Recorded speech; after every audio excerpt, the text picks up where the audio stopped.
히브리서 1장 5절에서 10절 말씀, 여러분이 가지고 계시는 성경, 신약성경 388페이지가 되겠습니다. 우리가 그에게서 듣고 너에게 전하는 소식은 이것이니 곧 하나님은 빛이시라. 그에게는 어둠이 조금도 없으시다는 것이니라.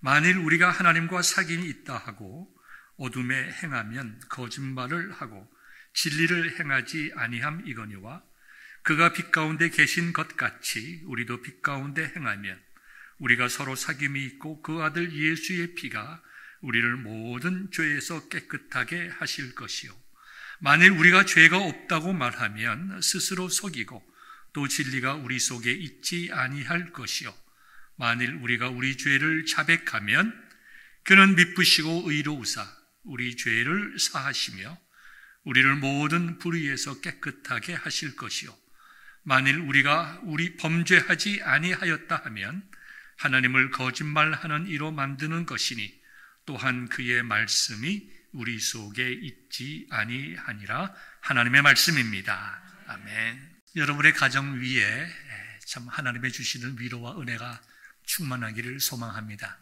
요즘 날씨가 얼마나 더운지 우리 교우들 가정 속에 에어컨이 망가져서 참 더위 속에 고생하는 가정도 있습니다. 오늘이 정말 서늘해서 감사합니다. 하나님의 은혜죠. 더운 여름 날씨에 더욱 건강하시고 여러분의 마음과 또 가정과 자녀들 위해 주님의 위로와 은혜가 충만하기를 소망합니다. 우리가 지난주에는 성도가 서로 교통함을 믿습니다라는 제목으로 사도신경 11번째 강해 설교를 함께 나누었습니다. 성도가 서로 교통함을 믿는다라고 하는 것은 우리가 세상 사람들과 달리 그리스도의 마음을 가지고 그리스도를 본받아 인간의 여러 가지 욕망과 재성으로 벗어나 주님의 몸 되신 교회의 성도들을 사랑하고 섬길 수 있음을 믿는다라는 말입니다. 우리 인간은 이기적이고 인간은 워낙 죄악된 존재들이어서 다 자기 중심입니다. 내가 잘 되기를 원하고 내가 부유하기 원하고 어떻게 하든지 다른 사람들보다 내가 앞서가기를 원합니다. 신앙생활을 하면서도 신앙생활이 하나님 앞에서 우리 자신을 버리는 것임을 알고 있지만 우리의 삶과 기도 속에 항상 하나님 앞에서 하나님의 부요를 구하지 아니하고 나 자신의 부요를 구할 때가 얼마나 많이 있는지 모릅니다. 이것 이렇게 해주시고 이것 이렇게 해주시고 내 가정 잘 되게 하시고 돈 많이 벌게 하시고 자녀들 잘 되게 하시고 좋은 곳에 시집 장가 가게 하시고 건강하게 하시고 오래 살게 하옵소서. 무엇을 위해서? 하나님께서 저와 여러분을 창조하실 때에 하나님의 영광만을 추구하고 그 하나님이 나의 하나님 되심을 인하여 영원토록 즐거워하라고 우리를 창조하시고 우리를 예수 그리스도의 십자가의 보혈로 새롭게 하시고 하나님을 알고 교제하게 다시금 회복시켜 주셨는데 우리가 살아가면서 계속해서 내가 배부르고 내가 살찌고 이와 같은 것을 추구하며 살아간다고 하는 것은 우리의 신앙과 믿음을 우리의 삶을 통해서 부정하는 것이에요. 그런데 성도의 교제를 믿는다는 것은 내가 예수 그리스도 안에서 새롭게 되었기에 그리스도와 연합되었기에 그리스도를 본받아 예수님처럼 자기를 희생하며 섬기며 이해하고 용서하는 삶을 살아갈 수 있는 새 사람이 되었다는 것을 고백하는 것입니다. 믿는 것이에요. 여러분들 지난 한 주 동안 사시면서 이러한 성도 간의 교제를 실천하셨습니까? 저는 한 주를 뒤돌아보면서 설교를 준비하면서 참 감사하다. 성도들이 서로 사랑하고 또 위로하고 격려합니다. 신방합니다. 성도들이 서로 나와서 기도하고 아픈 분들을 위해서 기도하고 어려운 분들을 위해서 기도하고 월요일 중보 기도에 나와서 간절한 마음으로 기도하는 것을 보면서 제 마음속에 참 기쁨과 감사가 있었습니다. 하나님께서 우리 교회 안에 성도의 교통함을 충만케 하셨구나. 사랑하는 성도 여러분, 정말 예수 그리스도의 마음으로 예수님의 발자취를 닮아가는 성도들이 다 될 수 있기를 바랍니다. 우리 2022년의 표어가 뭐죠? 그리스도의 마음을 품자. 그리스도의 마음을 품고 더욱더 사랑하고 섬겨나가는 저와 여러분 될 수 있기를 주님의 이름으로 축원합니다. 오늘은 사도행전 강해 11번째 시간입니다. 나는 죄 용서해 주심을 믿습니다 라는 내용이죠. 다른 말로 하면 내 죄가 하나님으로부터 용서함 받은 것을 믿습니다. 내 죄가 하나님으로부터 용서받음을 믿습니다 라는 고백입니다. 무슨 뜻일까요? 죄가 무엇이고 용서가 무엇이고 우리의 신앙 고백 속에서 내 죄가 용서받음을 믿는다는 것이 어떤 의미인지 조금은 이렇게 좀 어렵더라도 여러분들 좀 따라와 주셨으면 고맙겠습니다. 첫 번째로 죄란 무엇일까요? 죄라고 하는 것은 하나님의 뜻과 명령을 거역하는 모든 행위를 죄라고 합니다. 하나님의 뜻과 명령을 거역하여 불의하고 불법을 저지르고 불순종하는 것을 죄라고 말합니다. 원어적인 의미를 여러분들에게 알려드리면 구약에서는 하타트라는 말이 사용되었습니다. 신약에서는 하마르티아라고 하는 헬라어가 사용되었는데요. 하타트라는 히브리 말과 하마르티아라고 하는 이 헬라어 말의 의미가 동일합니다. 우리가 맞추어야 될 관역을 맞추지 못하고 중심에서 벗어난 실패의 행위를 죄라고 하는 것이죠. 우리가 화살을 쏘는 궁사가 화살을 당겨서 관역을 조준합니다. 화살을 쐈는데 당연히 관역을 맞춰야 되는데 그 관역을 맞추지 못하고 빗나간 것. 어떤 의미일까요? 하나님께서 우리를 창조하셨을 때에 하나님만을 영화롭게 하고 그 하나님만으로 인하여 만족하고 영원토록 즐거워하라고 우리를 창조하셨는데 하나님께서 만들어 놓으신 그 인간의 그 삶의 목표와 기준으로부터 빗나가는 것, 그와 같은 삶으로부터 벗어나는 것, 더 쉽게 말하면 하나님께서 하라고 하는 것을 하지 못하고 하나님께서 하지 말라고 하는 것, 하나님께서 싫어하고 미워하시는 것을 추구하며 행하는 그 모든 것들을 성경에서는 죄라고 얘기를 합니다. 또한 성경은 죄를 크게 두 가지로 우리에게 설명을 하고 있어요. 첫 번째는 원죄죠. 첫사람 아담과 하와가 하나님의 말씀에 불순종합니다. 왜 그랬을까요? 마음속에 있는 교만 때문이죠. 불순종하여서 하나님의 명령을 어긴 것입니다. 그것을 우리는 원죄라고 이야기를 하고 아담이 모든 인류의 대표로서 하나님과 약속한 그것을 어겼기 때문에 이 죄는 모든 인류에게 전가되는 연대성을 가지고 있습니다. 이것이 원죄죠. 우리 인간이 스스로 어떻게 해볼 수 없는 원죄입니다.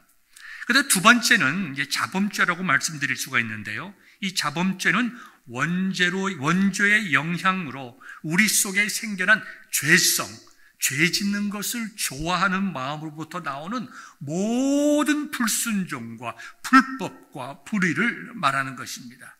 이와 같은 죄로 말미암아 인간은 하나님과 분리되었습니다. 그리고 심판을 받아 영원한 형벌로 갈 수밖에 없는 그러한 존재가 되었다고 성경은 우리에게 분명하게 증거하고 있습니다. 죄인은 그 죄의 값을 치러야 그 죄로부터 자유로워질 수가 있습니다. 죄로부터 죄값을 치르지 않고는 영원히 죄의 노예가 될 수밖에 없습니다. 사람들에게 여러분 이제 이런 일이 있다고 생각해 봅시다. 어떤 사람이 한 가정에 침범했습니다. 그 자녀들에게 못된 일을 하고 그 다음에 모든 식구를 죽였습니다. 그 소식을 듣는 우리 보통의 사람들은 어떤 생각을 하게 될까요? 세상에 이렇게 나쁜 사람이 있는가? 어떻게 부모 앞에서 자녀들을 겁탈을 하고 그 다음에 죽이고 그 부모마저 죽일 수 있는가? 이와 같은 사람은 천벌을 받아야 돼. 하늘의 벌을 받아야 돼. 이런 사람들은 정말 그냥 놔둬서는 안 돼. 이것은 우리 인간의 양심이 외치는 소리입니다. 이렇게 한 가정을 완전히 황폐화시키고 몰살시킨 사람을 향하여 그럴 수도 있지.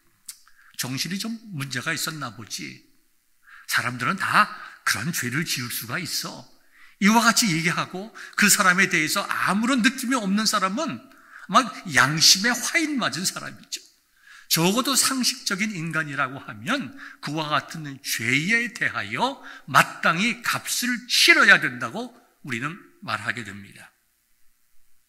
만약에 그렇다면 저와 여러분들이 우리 인간, 하나님 앞에 서 있는 우리 인간의 모습을 생각해 보십시다. 하나님께서 우리를 창조하시고 우리에게 모든 자유를 주시고 우리에게 모든 기쁨과 평안과 안락과 행복을 주셨어요. 에덴 동산에서. 거기에 감사하지 아니하고 하나님께 영광 돌리지 아니하고 하나님의 마음을 아프시게 하고 그 모든 우주 만물을 창조하셨을 때에 하늘의 별과 달을 창조하시고 이 땅의 모든 만물을 창조하신 후에 그것을 모든 인간들이 보고 누리고 즐겁게 하셨어요.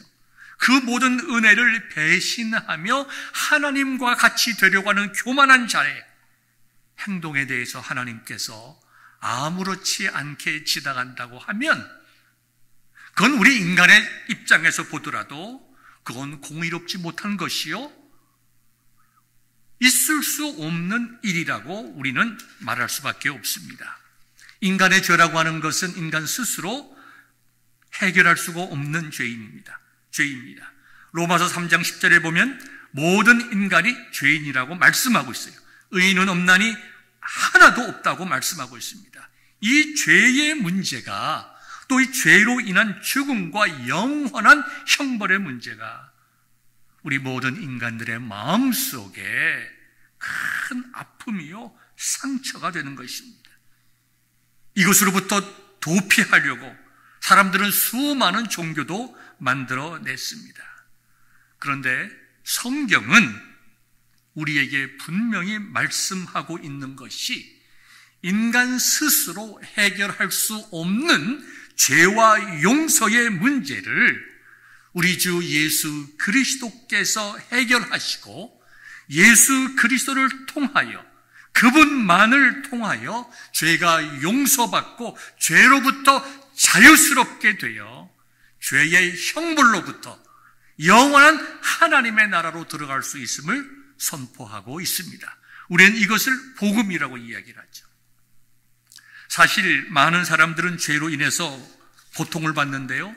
죄로 인해서 고통을 받는 것뿐만 아니라 죄로 인한 두려움, 불안, 초조 이것뿐만 아니라 죄로부터 용서받지 못해서 고통당하고 살아갑니다. 여러분들이 잘 아는 어네스트 해밍웨이의 소설을 보면 집 나간 아들에 대한 아버지의 그리움이 있습니다.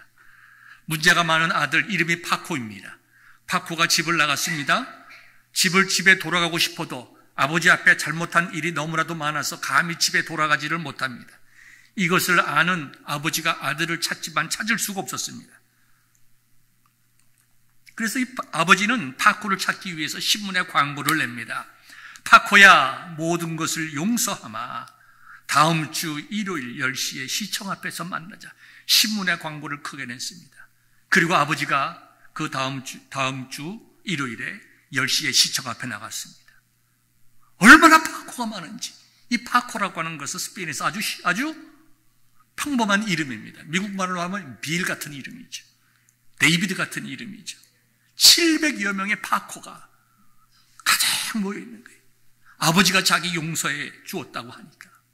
여러분, 우리는 용서받아야 삽니다.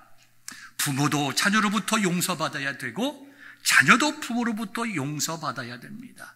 용서받음이 없이는 우리가 지은 죄에 대한 부모가 자식을 사랑함에도 불구하고 부모의 죄성 때문에 자녀에게 마음에 상처를 준 그 죄에 대해서 하나님으로부터 용서받고, 자녀로부터 용서받고, 자녀들도 아버지로부터 용서받고, 부모로부터 용서받고, 하나님으로부터 용서받아야 우리가 인생을 복되게 살아갈 수 있게 되는 것입니다. 그래서 우리는 돌아온 탕자의 이야기가 바로 나의 이야기임을 알고 감동하고 감사하고 나도 하나님의 은혜 속에 촉촉히 젖어들기를 원하는 것입니다. 사랑하는 성도 여러분, 오늘 말씀을 통해서 저와 여러분들은 우리의 죄가 예수 그리스도의 십자가의 은총 가운데 용서받았음을, 죄사함 받았음을 확인하고 자유롭고 기쁨과 소망 가운데 살아가시는 저와 여러분 되시기를 주님의 이름으로 축원합니다. 그러면 용서라는 것이 무엇일까요? 성경에서 말하는 용서가 무엇일까요? 일반적으로 용서라고 하는 것은 상대방의 허물이나 과실을 눈 감아주거나 그 책임을 면제해 주는 것을 용서라고 말합니다. 누가 나에게 해로운 일을 했을 때에 그대로 갚지 아니하고 그것을 없는 것으로 인정해 주는 것이 용서입니다. 누가 나에게 돈을 10만 불을 빌렸는데 갚질 못합니다. 갚을 능력이 안 됩니다. 그럴 때에 그 사람을 이해하고 받지 않기로 결정하는 것이, 그래서 그 사람의 마음속에 그 채무의 부담감을, 그 아픔을 덜어주는 것, 없애주는 것을 용서라고 일반적으로 말합니다. 그러나 성경에서 말하는 용서라고 하는 것은 조금 차원이 다릅니다. 개념이 다른데 그 용서의 핵심에는 우리 주 예수 그리스도의 십자가의 보혈이 있습니다. 성경이 말씀한 대로 우리 모두는 다 죄인입니다. 의인은 한 사람도 없는 이 땅의 모든 인간들이 죄인들이지만 이 죄인들이 용서함을 받을 수 있는 근거는 우리의 행위라든가 우리의 노력이라든가 나의 어떤 그 귀한 것에 있는 것이 아니라 예수 그리스도께서 우리가 갚을 수 없는, 변제할 수 없는 생명에 대한 채무를, 영혼에 대한 채무를 예수 그리스도께서 십자가의 죽음으로 우리의 죄를 하나님 앞에서 갚아주셨다는 이 놀라운 십자가의 은혜에 기초를 하고 있습니다. 골로새서 1장 14절의 말씀을 보면 그 아들 안에서 우리가 속량 곧 죄사함을 얻었도다. 용서는 예수님 안에서 받는 거예요. 내가 무엇을 해서 용서를 받는 것이 아니라, 내가 어떤 회개를 해서 용서를 받는 것이 아니라 예수님의 십자가의 은혜 안에서 내가 용서함 받았다는 것을 발견하는 거예요. 그것을 우리가 쉽게 용서함 받았다라고 이야기를 합니다. 이와 같이 예수님의 십자가의 대속의 은혜를 믿음으로 받아들이고 우리의 문제, 죄의 문제를 하나님 앞에 내어놓고 회개로서 반응할 때에 하나님께서는 우리의 모든 죄악과 허물을 더 이상 묻지 아니하시고 용서해 주시고, 용서해 주시는 것뿐만 아니라 우리를 의롭다고 인정을 해 주십니다. 우리가 의로운 자가 아니지만 우리는 결코 하나님 앞에서 의로운 자가 될 수도 없고 의로운 자로서의 생활을 해오지도 않았고 우리의 양심이 우리가 하나님 앞에서 불의함을 날마다 증거하고 있지만 예수님께서 저와 여러분들의 지나간 날의 모든 죄와 오늘 지을 죄와 미래에 지을 죄의 모든 죄를 통틀어서 하나님 앞에서 대신 갚아주셨으므로 하나님께서 저희들을 볼 때 법률적으로 더 이상 죄인이 아니라고 선포해 주셨습니다. 이것을 우리는 칭의라고 이야기를 하고 우리가 믿음으로 그것을 받아 누리는 것입니다. 믿음으로 의롭게 되는 것이지요. 이와 같이 예수 그리스도의 십자가의 대속의 은혜를 믿음으로 받아들이고 하나님 앞에 용서함을 받게 되는데, 이와 같은 용서는 특별히 몇 가지 중요한 의미가 있습니다. 하나님께서 우리가 생각하고 있는 그 모든 죄악뿐만 아니라 우리 속에 원죄로 남아있는 그 유전된 죄도 용서하여 주시고, 용서하여 주시는 것뿐만 아니라 우리를 새롭게 하여 주시고 의로운 상태로 만들어 주시고, 우리의 구원을 변치 않고 예수님께서 이 땅에 오시고 우리를 하나님의 나라 새 땅과 새 하늘로 인도하여 주실 때까지 우리를 하나님의 오른팔로 붙잡아 주신다는 것입니다. 이것을 성경에서도 용서라고 얘기를 해요. 우리는 일반적으로 용서를 할 때에 우리의 삶에 있는 여러 가지 일들을 회개하면서 용서를 구합니다. 하나님, 내가 거짓말했습니다. 용서해 주세요. 내가 잘못했습니다. 하나님, 내가 다른 사람들을 많이 미워했습니다. 내가 그렇게 하면 안 되는데 내가 미워했습니다. 용서해 주세요. 하나님, 내가 음란한 생각을 했습니다. 용서해 주세요. 하나님, 내가 간음했습니다. 하나님, 용서해 주세요. 내가 사기를 쳤습니다. 하나님, 내가 잘못된 일인 줄 알고는 있었지만 너무 정말 돈 벌 기회가 돼가지고 내가 그러다 보니까 이 죄를 저질렀습니다. 용서해 주세요.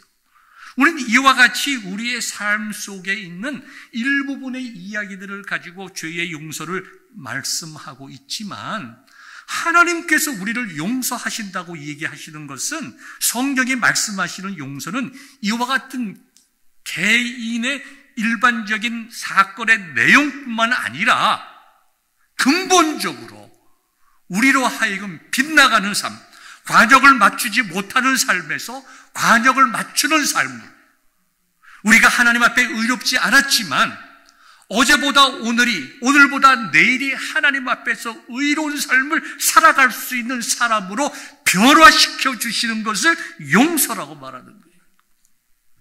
여러분, 우리가 죄에 대해서 조금 생각해 봅시다. 무엇이 죄일까요? 우리를 부정하지 않는 것이 죄입니다. 우리를 사랑하고, 하나님보다 우리를 사랑하고, 하나님보다 우리 자신들을 더 섬기고, 우리가 예수님을 믿고 따라가는 것이 나 자신을 부정하는 것이라고, 나 자신을 부정하고 십자가를 지고 주님을 따르는 것을 알고 있으면서도 우리의 신앙생활의 모든 초점은 나를 부정하는 것이 아니라 나를 더 살리고, 나를 높이고, 나를 더 앞세우고, 내가 더 잘되고. 그래서 우리의 기도의 대부분의 기도가 뭡니까? 거의 대부분이 우리 가족, 내 자녀 잘되고 부자되고 건강하고 오래오래 행복하게 살기를 우리가 기도하잖아요. 그것이 잘못된 것이 아니라 그와 같은 나의 행복, 우리 가정이 복받는 것이 하나님의 영광을 위한 복이 되어야 될 텐데, 하나님은 저리 가고 모든 것이 나에게 초점이 맞추고, 내가 좀 힘들고 어려울 때 하나님 좀 밀어주세요. 서포트 해주세요. 내가 이것 좀 해서 잘 되고 많은 걸 누리고 싶은데 좀 힘듭니다. 도와주세요. 하나님께 초점이 맞춰져 있지 않고, 하나님을 높이지 아니하고, 하나님께 우리 자신들을 드리지 아니하고, 모든 것을 내가 내 인생의 주인이고, 내가 내 인생의 왕이고, 내가 잘 돼야 되고, 그것이 뭐예요? 그것이 죄잖아요. 그리고 거짓말하는 것, 도둑질하는 것, 간음하는 것, 음란한 것, 사기치는 것, 십계명에 나와 있는 수많은 그 죄악들은 뭐예요? 하나님보다 나를 높이는 근본 원인에서 나오는 현상일 뿐이에요. 그런데 우리가 짓는 죄의 현상을 가지고 하나님 앞에 매달리다 보면 근본적으로 나 자신은 변하지 않는 것을 깨닫게 돼요. 나 자신은 변하지 않기 때문에 내가 회개하고 또다시 죄짓고, 회개하고 또다시 죄짓고,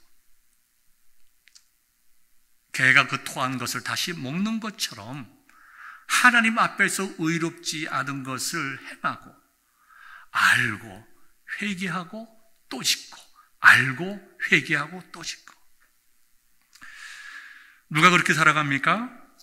제가 그렇게 살아갑니다. 누가 그렇게 살아가나요?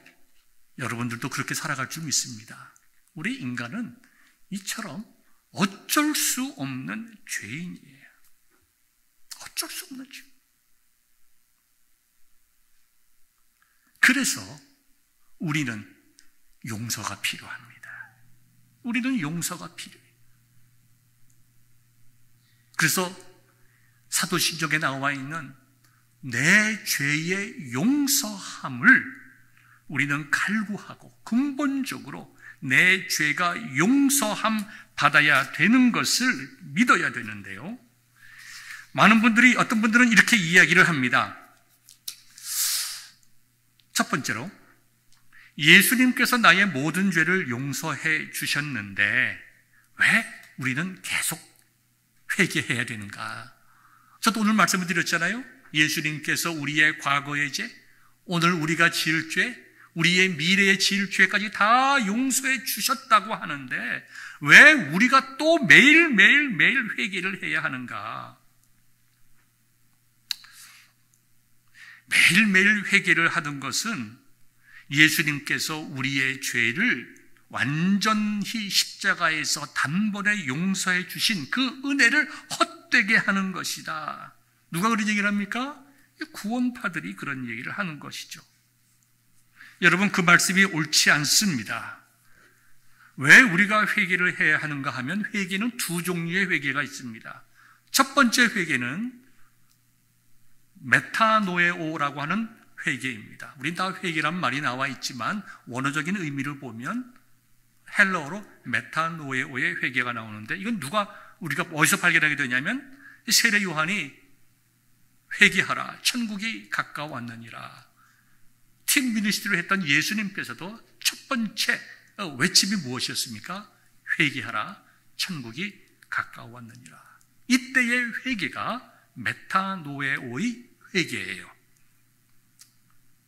이 회개는 하나님을 믿지 않던 사람이, 좀 신학적으로 말하면 예수 그리스도를 구주로 영접하여 구원받지 못하는 자가 하나님을 믿지 않는 것이 죄라는 것을 깨닫고 믿음의 자리로 변화되어 간 거예요. 세상을 사랑하고 세상의 공중 권세 잡은 자를 따라가던 사람이 방향을 바꿔서 하나님을 믿기로 결정하고 작정하는 회개, 이걸 메타노에오의 회개라고 이야기를 합니다. 일생에 단 한 번만 필요한 것입니다. 그리고 이런 회개를 하게 되면 우리는 구원받게 되는 것입니다. 회개하고 예수 그리스도의 십자가의 은혜를 믿고 예수님을 통해서 구원받음을 깨닫고 예수님을 믿기로 작정하는 회개, 한 번만 하면 되죠. 이런 회개를 하는 사람은 그의 모든 인생관이 바뀝니다. 때로는 그런 회개가 큰 감정의 변화일 수도 있고 자기도 모르게 그냥 교회 속에서 자연스럽게 믿어지는 경우가 있겠지만 어떠한 동기로 그와 같은 회개를 했건 간에 내가 느꼈든지 느끼지 못했던 간에 그러한 회개는 분명하게 우리의 모든 인생을 바꿉니다. 여러분들에게 말씀드렸던 것 같이 이런 메타노에오의 회개를 한 사람은 삶의 이유와 목적이 분명히 다릅니다. 여러분 왜 사십니까? 물어보면 많은 이야기를 할 수 있겠지만 메타노에오의 회개를 통하여 구원받은 사람들은 내가 살아가는 것은 복음을 위하여 살아갑니다. 내가 살아가서는 하나님의 영광을 위하여 살아갑니다. 내가 추구하는 가치는 빛과 진리입니다. 내가 이 땅에서 직업을 가지고 돈을 벌고 열심히 일하지만 이 모든 것은 그 자체가 목적이 아니라 내 삶을 통하여 하나님을 영화스럽게 하고 복음을 위하여 드려지기 위하여 이와 같은 직업을 갖고 살아가는 것입니다. 내 삶의 근거와 판단과 기준은 오직 하나님의 말씀입니다. 이와 같이 변하는 거예요. 그 다음에 이와 같이 변한 이 원죄의 완전한 회개, 그 다음에 용서함을 통해서 우리가 인생이 변화하는 구원받은 자가 되었다 하더라도 하나님께서는 우리 속에 있는 죄성으로 인해서 지을 수밖에 없는 죄를 회개하라고 하는 것입니다. 루터는 이런 말을 했습니다. 우리는 의인이며 죄인이다. 우리가 예수 그리스도를 구주로 영접할 때에 하나님께서는 우리를 보시면서 의롭다고 법률적으로 인정하십니다. 우리가 진정 의로운 사람으로 바뀐 것이 아니라 하나님께서 법률적으로 인정하는 거예요. 하나님 앞에 서 있는 우리들은 뭡니까? 여전히 죄인이에요. 그렇지만 여전히 죄인이지만 하나님께서 우리들을 의롭다고 인정하시고 하나님 나라에 이르도록 우리를 인도하시는데 마지막에 요한계시록에 나와 있는 것과 같이 우리에게 흰 옷을 입히시고 성화의 완성을 이루어 주실 그때까지 우리는 죄인이면서 동시에 의인으로 살아가는 것입니다. 예수님께서는 우리에게 이렇게 말씀하셨어요. 너희들의 마음속에 천국이 있는 것이다. 예수님께서 이 땅에 오심으로 천국이 시작되었습니다. 확장되어 갑니다.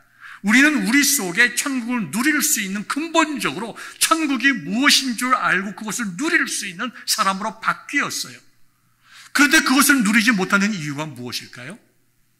천국을 소망하고 천국을 추구하지 아니하고 여전히 의롭게 된 하나님께서 의롭다고 인정해 주었음에도 의로움을 추구하지 않고 의로움을 추구할 수 있는 사람임에도 불구하고 그와 같은 은혜를 받았음에도 불구하고 우리는 세상적인 것을 추구하고 살아갈 때에 천국의 기쁨과 평안을 누리지 못하잖아요. 하나님 아버지가 우리를 보십니다. 너는 천국의 평안을 누릴 수 있는 자로 바뀌었다. 너는 내 아들이요, 내 사랑하는 자다. 너는 나의 통치를 받으며 내가 너에게 주는 위로와 평강을 누릴 수 있는 자가 되었다. 그런데 우리는 그것을 알고 있으면서도 하나님 나라를 추구하며 살아가지 못할 때에, 세상을 사랑하며 살아갈 때에 우리는 그 모든 죄악된 행동이 우리의 마음으로부터 나오는 거예요. 그래서 하나님께서는 우리로 하여금 천국을 맛보아 알 수 있도록 너희들의 마음속에 참된 평강과 은혜를 누릴 수 있도록 참으로 용서받은 자의 용서함의 기쁨과 감격이 무엇인지 알 수 있도록 우리에게 지속적으로 회개할 것을 말씀하시고, 우리가 회개할 때 오늘 읽은 본문의 말씀과 같이 우리 죄를 자백하면 그는 미쁘시고 의로우사 우리 죄를 사하시며 우리를 모든 불의에서 깨끗하게 해 주신다고 했습니다. 그뿐만 아니에요. 오늘 본문 5절과 6절을 보면 우리는 하나님과 함께 살아가는 사람들입니다. 우리는 빛과 함께 살아가는 자들이에요. 빛이 우리를 인도할 때에 우리는 그 빛을 향하여 걸어 나갈 수 있는 자들인데, 우리의 죄성으로 말미암아 어긋날 때 하나님께서 저와 여러분들을 변화시키시고 죄에 대한 용서뿐만 아니라 천국에 대한 희망과 소망으로 기뻐하는 것뿐만 아니라 용서의 확신으로 주는 평강뿐만 아니라 하나님께서 우리의 마음을 변화시켜서 우리가 하나님 중심으로 살아갈 수 있는 은혜를 주시는 거예요. 이게 용서의 은혜예요. 내가 어떤 특정한 죄뿐만 아니라 그 특정한 죄를 지을 수밖에 없는 나의 연약함을 치료해 주시고 하나님만을 사랑하고 소망하며 살아갈 수 있도록 능력과 은혜를 주시는 것이 용서함에 포함이 되어 있는 것입니다. 그래서 우리가 사도신경을 통해서 나의 죄가 용서함을 믿습니다라고 하는 것은 하나님께서 나를 변화시키시사 하나님께서 기뻐하시는 참된 하나님의 사람으로 만들어 갈 줄을 믿습니다. 나를 용서하실 뿐만 아니라 특별한 죄에 대한 용서뿐만 아니라 나의 태도를 바꾸어 주시고 의롭게 하시고 날마다 하나님을 경험할 수 있는 풍성한 삶으로 나를 인도하여 주실 것을 믿습니다라고 하는 고백이에요. 얼마나 놀라운 고백인지, 얼마나 감사하고 의미가 있는 고백인지. 루터는 특별히 죄의 문제에 대해서 관심이 많았습니다. 어떻게 하면 내가 의로울 수 있을까? 어떻게 하면 이 죄의 무거운 짐으로부터 자유할 수 있을까? 늘 고통하며 힘들어하는 그에게 나이 많은 수도사가 그에게 왔습니다. 루터여, 당신은 베드로가 용서함 받은 것을 믿으십니까? 예, 믿습니다. 그러면 베드로가 용서받은 것만 믿지 말고 당신도 말씀에 의거하여 용서받은 것을 믿으십시오. 다른 사람을 용서해 주시는 하나님의 은혜만을 선포하지 말고 당신이 용서함 받았다는 것을 말씀을 근거로 해서 당신이 먼저 믿으십시오. 후에 그가 사역을 할 때에 어떤 사람이 와서 물었습니다. 루터여, 당신은 용서받았습니까? 예, 나는 나의 모든 죄가 용서함 받을 수 믿습니다. 어떤 느낌이 있었나요? 하나님께서 어떤 특별한 느낌을 주시고 용서함 받으실 때 어떤 특별한 감격과 감동이 있었습니까? 예, 그럴 때도 있었지만 그렇지 않을 때도 있었습니다.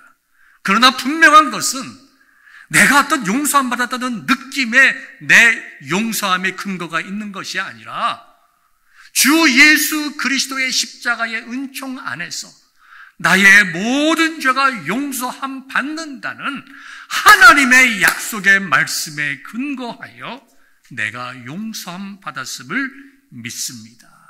루터는 그와 같이 대답을 하였습니다. 사랑하는 성도 여러분, 용서라고 하는 것은 우리에게 있어서 굉장히 중요한 문제입니다. 저도 여러분의 용서가 필요하고 우리 부모들은 자녀들의 용서가 필요합니다. 자녀들은 부모의 용서가 필요하며 성도들의 바른 교통을 통하여 성도 간에 서로 용서해 주는 것이 필요합니다. 이것은 우리가 그리스도 안에서 변화되지 않고는 우리 스스로의 힘으로 할 수 없는 일입니다. 내가 하나님의 말씀을 붙잡고 예수 그리스도의 십자가의 은총을 믿는 자, 진실로 하나님께 소망을 두고 살아가는 자에게는 하나님께서 모든 것을 용서해 주셨을 뿐만 아니라 우리가 살아가는 가운데에 용서함의 기쁨을 누릴 수 있게 하신다는 것을 우리가 기억하고 날마다 내 마음에 일어나는 그 모든 교만한 생각들, 세상적인 생각들, 내 중심의 생각들을 하나님 앞에 회개할 수 있는 은혜가 여러분들에게 있기를 바랍니다. 그럴 때에 우리 주님께서 주시는 용서의 기쁨이 확실히 평강이 여러분들의 심령 속에 넘쳐날 줄 믿습니다.